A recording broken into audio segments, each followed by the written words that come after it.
Rome didn't fall in one day. It saw the danger coming and chose to ignore it. This is the story of the warning signs Rome dismissed right before everything collapsed. For centuries, Rome ruled the known world. Its armies were feared. Its power was unquestioned. From the stone roads connecting 3 continents to the aqueducts that fed its magnificent cities, Rome was the center of everything. It wasn't just a place, it was an idea. The idea that order could be imposed on chaos, that civilization was permanent, and that confidence would become its greatest weakness. Because while Rome looked at its marble statues and towering monuments, something was starting to crumble from within. The first crack appeared not on the battlefield, but in the Senate House. Power stopped being about the good of Rome. It became about personal ambition. Generals marched their armies not against foreign enemies, but against each other. Civil wars became the new normal. The republic bled out, replaced by an empire ruled by men who often seized power through violence and held it through fear. The system was rotting, officials bought their positions, justice was sold to the highest bidder, and the loyalty of the state was replaced by loyalty to a faction, or worse, to oneself. Rome began attacking itself. This wasn't a barbarian invasion. It was a cancer growing slowly, internally, eating away at the very foundations of Roman governance. Then the money broke. An empire runs on coin, and Rome's coins were becoming worthless. To pay for endless wars and lavish projects, emperors started mixing cheaper metals like copper into their silver coins. They thought no one would notice, but they did. A silver denarius that was once nearly pure silver became little more than a silver-plated piece of junk. This triggered runaway inflation. Prices for grain, oil, and everyday goods skyrocketed. People's life savings were wiped out. Soldiers, the backbone of the empire's security, went unpaid for long stretches.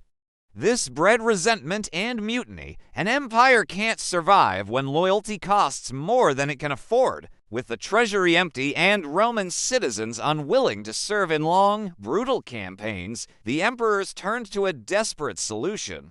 Rome's legions weren't Roman anymore. The army was filled with mercenaries, foreign soldiers hired from the very tribes Rome had once fought. Goths, Vandals, Franks, they became the defenders of the empire. Their loyalty wasn't to the idea of Rome, it was to the promise of pay and land. When the pay stopped, so did their loyalty. The army became a hollow shell, wearing Roman armor but lacking a Roman heart. In a fatal move, Rome outsourced its survival. It was paying its future conquerors to guard its gates, and those gates were under incredible pressure. The borders stretched for thousands of miles, a thin line of forts and walls holding back a world that was changing. Tribes, pushed by climate change, famine, and other migrating groups, pressed against the frontiers relentlessly. The defenses were thinned out, the legions spread too far apart. In its glory days, Rome was always advancing, conquering new lands. Now it was just trying to hold on. Rome wasn't expanding anymore, it was reacting.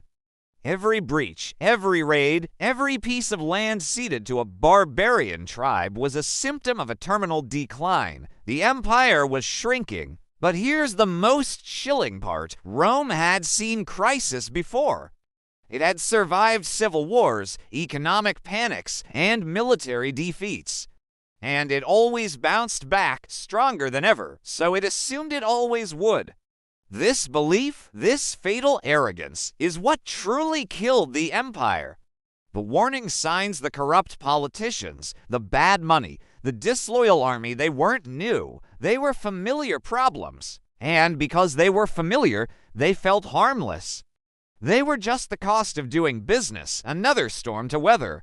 But this time was different. The problems weren't separate. They were all connected, creating a perfect storm of decay. By the time the Roman leadership finally understood the gravity of the situation, by the time they tried to react seriously, it was too late. The internal rot was too deep, the economy too broken, the borders too porous. The final sacks of Rome weren't a shocking, sudden event to those who were paying attention.